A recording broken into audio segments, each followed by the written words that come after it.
Shakti, that's a big topic. Briefly, Shakti is the sort of counterpart to the Shiva masculine energy, the creative energy that brings everything into being. And for many centuries, even millennia during the Kali Yuga, that energy was suppressed. And if you go back further, you'll see that there's a balance. In the higher yugas, Satya Yuga, Treta Yuga, there's a balance between the masculine and feminine energies. And this is less about gender than just about the cosmic energies. And then things came out of balance in the cycle of time as things went into a less enlightened period. But now we're coming out of that. And so it's very important to reestablish that balance between the masculine and feminine energies within ourselves, within society, at all different levels, mentally, emotionally, and it has a physical manifestation as well. During the Vedic times, there were women rishis. In Sita's time, there were women sages, and the women and the men together, the sages, because they were all married, the rishis, and together they were able to create such a balanced, harmonious society, which we've lost through the declining period. And now we're moving into the upward portion of the cosmic cycle. And so it's very important to recapture and to acknowledge in society, in ourselves and in society, that Shakti, the role of Shakti, at every level. Mm-hmm. Yeah. So why do you think that decline happened, and what is this upward surge again? Most of the ancient societies talked about what they called the Great Year, which was a cycle of 24,000 years of our solar system rotating within the galaxy around another binary. Most of the stars are in binary systems. And that 24,000-year cycle, during that period, the solar system passes through areas of more intense electromagnetic energy and less intense. And that affects spiritual perception. So there are times of heightened spiritual perception, Satya Yuga, and then there are times when all we see is the material world. So we're sort of engrossed in this materialism. And then we move into again, the cycle goes around and around into a period where we can see spirit in everything. We see the devas and the devis and the world, everything is alive. The rivers, in Sita's time, she saw the energy of the rivers. She saw the devis that lived in the rivers. That was Treta Yuga consciousness. And so we've now emerged from Kali Yuga into the next era, which is Dwapara Yuga, which is 2,400-year period. And it's called the electrical age. And we can see all of the internet as a manifestation of that, all of the electrical appliances that we have, the knowledge that we have about electricity. And it's also a time of space travel where man conquers space. So each age has specific characteristics. And so, but we're saddled still with structures and mindsets of the Kali Yuga. And one of them is the patriarchy. And so a lot of effort is needed to fully move into a new consciousness where we shed these limiting concepts of reality and move into a slightly more advanced. It's not Satya Yuga yet, but it's slightly more advanced. All right. That's beautifully put. So why do you think it's important right now for a foundation like Arsha Shakti? Important because there are very few organizations really devoted to bringing into balance and bringing out the acknowledgement, awareness, and sort of activating the Shakti energy in society.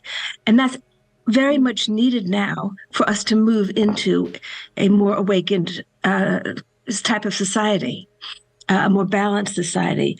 We see it's, it's like, you take two steps forward and one step back. And it manifests on so many levels. There's the deeper spiritual level. There's the material level, just of women taking leadership. I mean, and at every level is needed, but it has to be in a balanced way. It's not to negate the masculine energy. It's to support and coordinate, collaborate with, partner with. So it's all about balance. That's the key. So this foundation is very important for educating people. A lot of education is needed, giving people the experience. So it's both education and giving people the experience and enabling women to come into their power, really, to their spiritual power. For too long, women's spiritual energy has been suppressed. Women were not given the same kind of spiritual education. And that was a disadvantage to everybody. Everyone suffered as a result. The whole planet suffered as a result of that. Mm-hmm. So now is the time to correct that, and the foundation that's part of the goal. The feminine energy is a very sort of nurturing one, a protective one, and that's the energy that's needed now to reverse so much of the damage that's been done to the earth and to the life forms that we live on the earth with. And so I mean, there's so many reasons, both individually and collectively, why the Shakti energy needs to come out. And part of it is the restoration of the health of the planet. That's something. I mean, you see in the Untold Story of Sita how intimate Sita's relationship was. Not just Sita, but the women sages. I mean, it was Sage Anasuya who brought down the river. It was the women sages, many of them manifested the rivers that we take for granted today, but they knew that rivers nurture life. And so they gave special care to the rivers. Look at the state of our rivers today, even the sacred Ganga. It's who would have thought it would ever decline into that, deplorable state. And so that has to be healed. A lot of healing needs to take place in the earth community and in the human community. And Shakti has a big role to play in that. Is there a misconception surrounding Shakti? How it's perceived? And if so, how can we remove that misconception? Well, this has relevance for men and women. So I say it's beyond gender because it's a universal principle. And I think people often boil it down to the most sort of like obvious manifestations, in terms of, give women an opportunity to do well in the business world, et cetera, et cetera. Of course, that's part of the shift that needs to take place, but we are focusing on the deeper spiritual aspects of this. So I think there, as I've said a few times, there are many, many levels, physical, psychological, emotional, but our work is at the spiritual level, helping to bring out the spiritual energy of Shakti, and then everything else will flow from that. If you just work on the surface, no real change takes place. I've seen, women come into positions of power, but they're not tapping into their feminine energy. They're just replicating the patterns that have been set. And so people think, well, that's enough. You just, get more women in government. But are they going to make a difference? Are they going to tap into that deeper spiritual energy? Or are they just going to fall into the patterns that have been set? And so I think some of the misperceptions have to do with that. It's just about gender and not about awakening the feminine spiritual energy.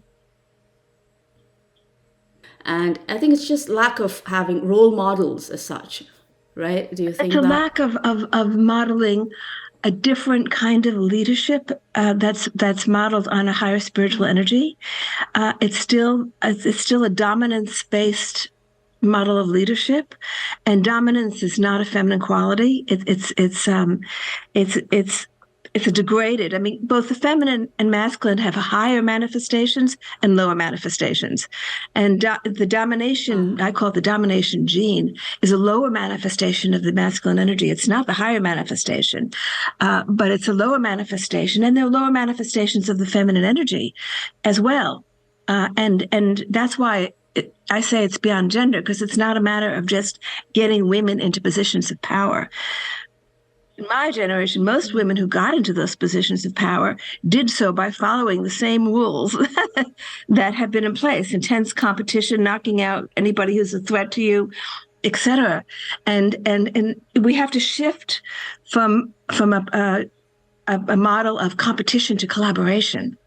So it's awakening sort of the heart energy and not the battling, I'm going to beat that one. And so, we're talking about how this manifests in our world, because, once you awaken at a spiritual level, then the whole the characteristics change. And so that's what we need as a society, is to awaken those higher energies, not to repeat the patterns that have been in place for centuries.